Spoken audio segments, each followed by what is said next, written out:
रमा और उमा दोनों देवरानी जेठानी आपस में बहुत प्यार रखती थी। भले ही वो गरीब थी, पर उनके चेहरों पर इस बात को लेकर कभी उदासी नहीं आई। दोनों एक साथ मिलजुल कर रहती थी। दोनों के पति रमेश और सुरेश अपनी छोटी सी जमीन पर पिता के साथ खेती का काम करते थे, पर इस बार उनकी फसल खराब होने की वजह से घर में पैसों की दिक्कत हो गई। हम तीनों औरतें हैं, कुछ भी खा लेंगे।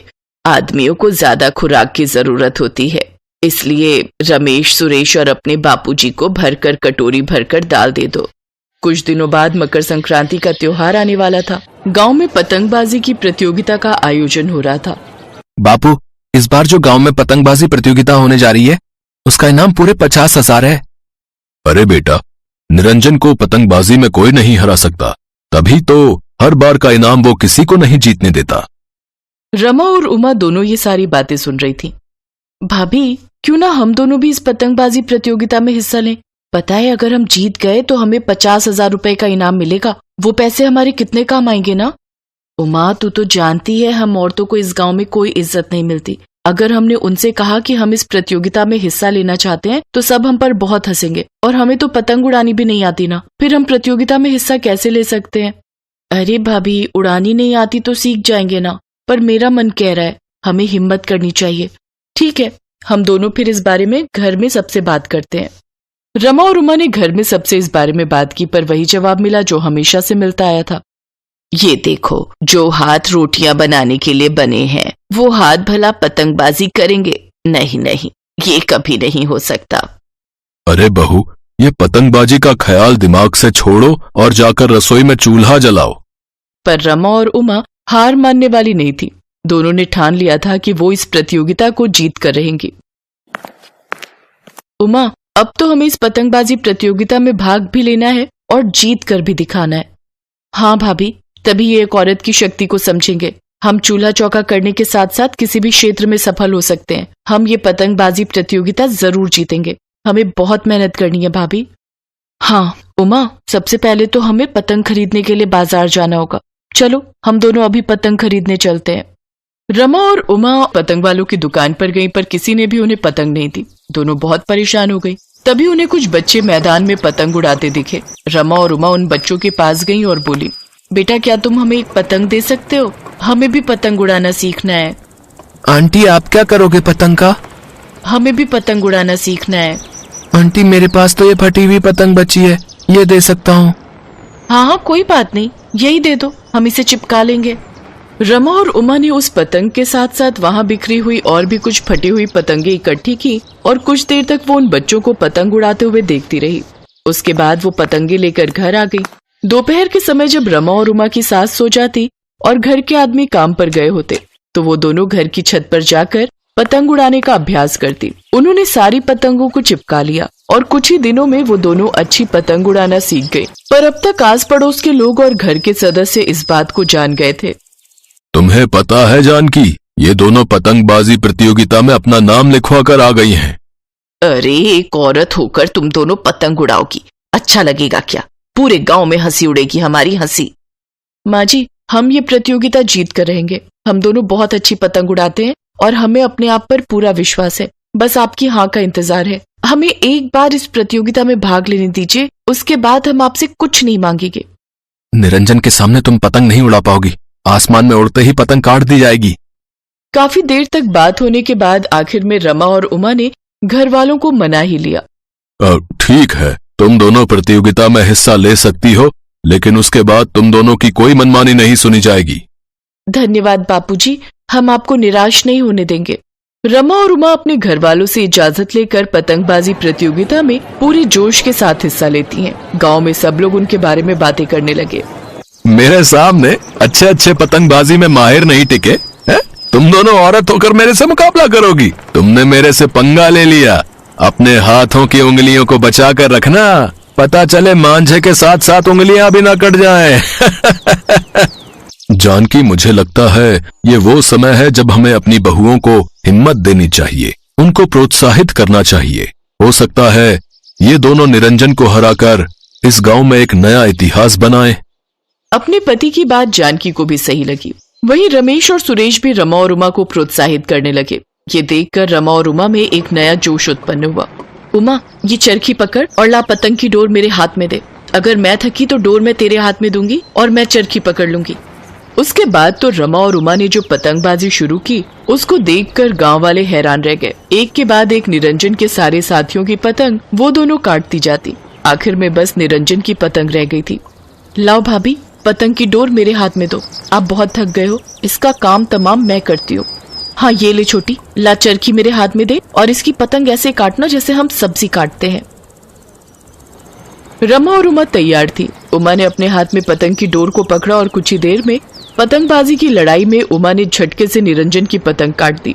रमा और उमा पतंगबाजी प्रतियोगिता को जीत चुकी थी। गांव के ठाकुर और उसके बेटे निरंजन के साथ साथ उन सभी लोगों के मुंह बंद हो गए जो अभी तक औरत को कमजोर समझते थे। रमा और उमा अपने सास ससुर के पैर छूती हैं और अपना इनाम उन दोनों के हाथ में रखती हैं। सबको बहुत गर्व था कि रमा और उमा ने आज एक नारी शक्ति को प्रस्तुत किया था।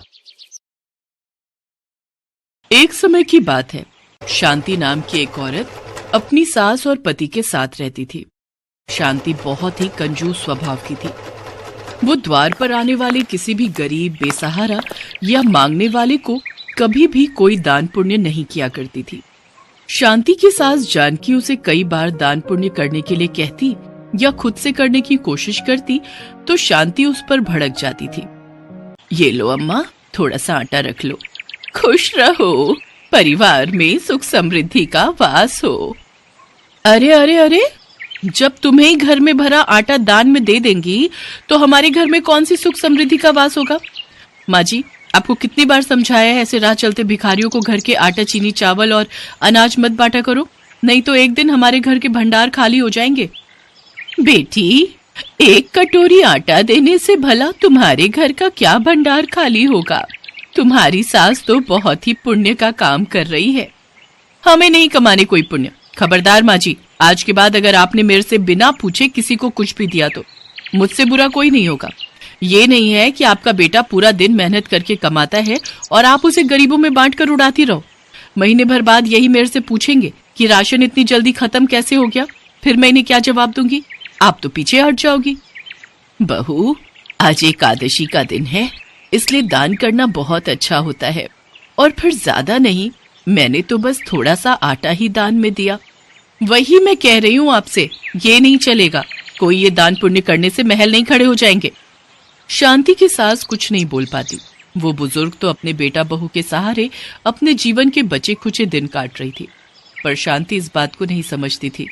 शांति को दान पुण्य करने से बहुत नफरत थी, इसलिए वो एक फूटी कौड़ी भी दान में न खुद देती न अपनी सास को देने देती।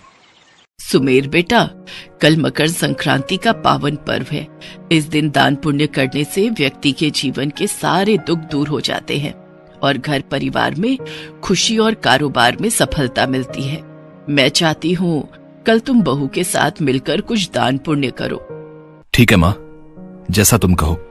मैं कल मकर संक्रांति पर दान करने के लिए सामान खरीद लाऊंगा। अपनी माँ की बात को सुनकर सुमेर कमरे में आ जाता है और शांति को सारी बात बताता है। अरे अरे अरे, पागल हो गए हो क्या? ये मकर संक्रांति, एकादशी, अमावस्या, ये तो रोजाना ही आते रहते हैं। अगर हम इन सब में अपने पैसे को लुटाते रहे तो एक दिन हम सड़क पर आ जाएंगे। मैं तो कहती हूँ मकर संक्रांति के दिन किसी को दान पुण्य करने से अच्छा है तो मेरे लिए एक सोने का हार बनवा दो। कम से कम वो हार काम तो आएगा। और अगर तुमने मेरी बात ना मानकर दान पुण्य किया तो तुम मेरे से फिर कभी बात मत करना। मैं समझूंगी फिर तुम अपनी माँ की बात को मानते हो। अरे तुम नाराज क्यों होती हो? ठीक है, हम कल मकर संक्रांति के दिन कोई दान पुण्य नहीं करेंगे। मैं तुम्हारे लिए सोने का हार बनवा दूंगा। अब तो खुश हो जाओ। सासू माँ, अब मैं आपको बताऊंगी कि सुमेर किसकी सुनते हैं।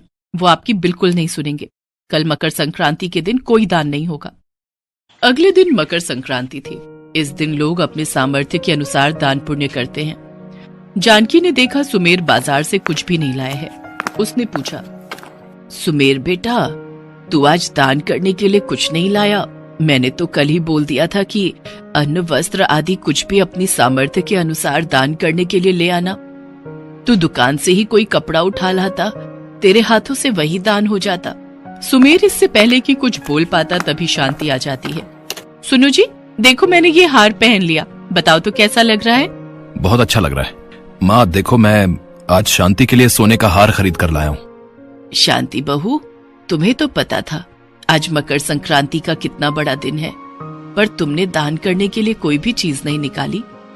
माँ जी, आपको देखकर तो ऐसा लग रहा है मानो आप मेरे सोने के हार से जल गई हो। मैं पैसे बचाने की कोशिश करती हूँ और कंजूसी से घर चलाती हूँ ताकि अपने लिए कुछ जोड़ सकूं। ऊपर से आप मेरे हार की तारीफ करने की जगह फालतू का दान करने के लिए बोल रही हैं। पता नहीं जब देखो घर लुटाने में लगी रहती हैं। शांति अपना हार लेकर अंदर चली जाती है। अगले दिन सुमेर जब दुकान जाने लगता है तो उसके मोबाइल पर फोन बजता है।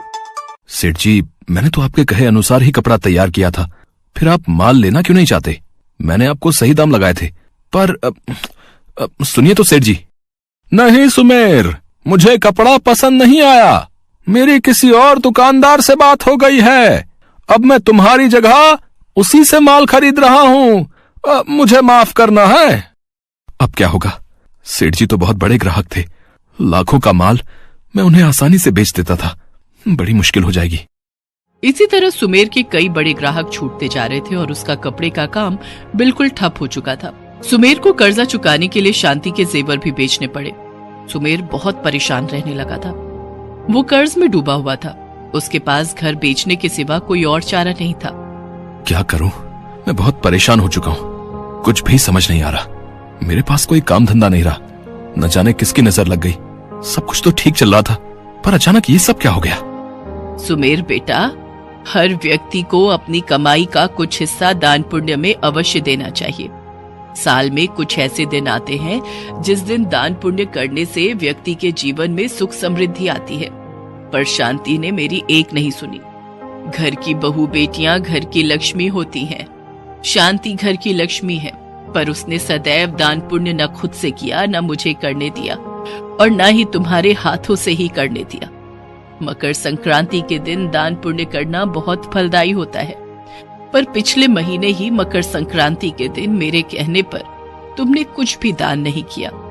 कहीं ना कहीं ये गलत है बेटा। तुमने मेरी बिल्कुल नहीं सुनी। माँ, मुझे माफ कर दो। मैंने सचमुच बहुत बड़ी गलती कर दी। माँ जी, मुझे माफ कर दीजिए। आज मेरी कंजूसी की आदत के कारण ही हमारे घर में परेशानियां आई हैं, पर कोई तो उपाय होगा जिससे सब कुछ फिर से ठीक हो सके।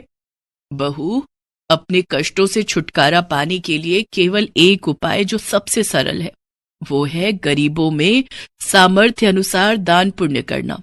भूखों को भोजन कराना, पशु पक्षियों को अनाज और चारा डालना, प्यासे को पानी पिलाना और सभी जरूरतमंद लोगों की सेवा करना।